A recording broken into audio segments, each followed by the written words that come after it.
ఇక్కడ కనిపిస్తున్న ఈ బండి, అక్కడ ఇంకో బండి, రెండు ఒకటే కంపెనీ బండ్లు. అయితే చూద్దాం. ఇప్పుడు మనకి జేసీబీ అయితే రావడం జరిగింది. జేసీబీ వచ్చి డ్రైవర్ గారు అయితే చెప్తున్నారు ఎక్కడి నుంచి పుష్ చేయాలి ఏంటిదనేది. చూద్దాం.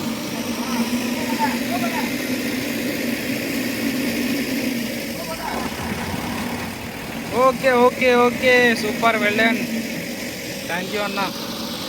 అన్నగారికి ఒకటే థ్యాంక్ యూ చెప్దాం. బండి అయితే బయటికి అయితే వచ్చేసింది. ఇది మహీంద్రా ఎర్త్ మాస్టర్ అంట కంపెనీ జేసీబీ, మామూలు లేదు. ఒక దెబ్బకే బండి మొత్తం లోపలికి నెట్టేసింది బయటికి.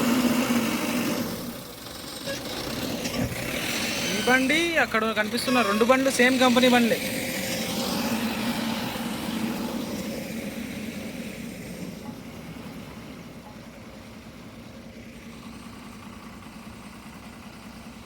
చూద్దాం మళ్ళీ ఏమైందో బండికి.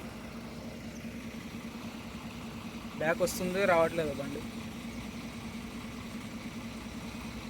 రాని రాని బాబాయ్, వీళ్ళంతా కర్ణాటక వాళ్ళు, మనకి ఆ లాంగ్వేజ్ అర్థం కావట్లేదు సరిగ్గా.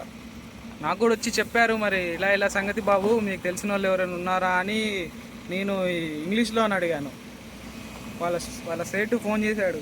వాళ్ళ సేటు ఫోన్ చేస్తే ఇంగ్లీష్లో మాట్లాడినా. మనకి ఇంగ్లీషు కొద్దిగా వచ్చు, కొద్దిగా అంటే వచ్చు, పర్ఫెక్టే, కానీ అలా అలా మాట్లాడినాం. ఇంగ్లీష్లో మాట్లాడి ఒక పెద్ద పోటుగాల్లా ఫీల్ అయిపోతున్నాం మేము, తెలుసు కదా. చిన్న చిన్న బర్డ్సే మనకి హ్యాపీనెస్ ఇస్తాయి.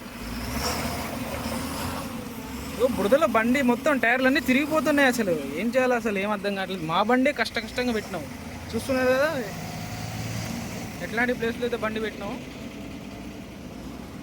ఒక సీజీ బండి పోతుంది. సెక్యూరిటీ అన్నయ్య వచ్చాడు. సెక్యూరిటీ అన్నయ్య వచ్చి బండ్లన్నీ పిలిచారని లోపలికి వెళ్ళమంటున్నారు. ఇప్పుడు లోడింగ్ అయితే అంట ఈ బండ్లన్నీ. ఇవన్నీ ట్యాంకర్లు. ఎవరు ఇదిగోండి, ఈ బండ్లన్నీ వెళ్తున్నాయి.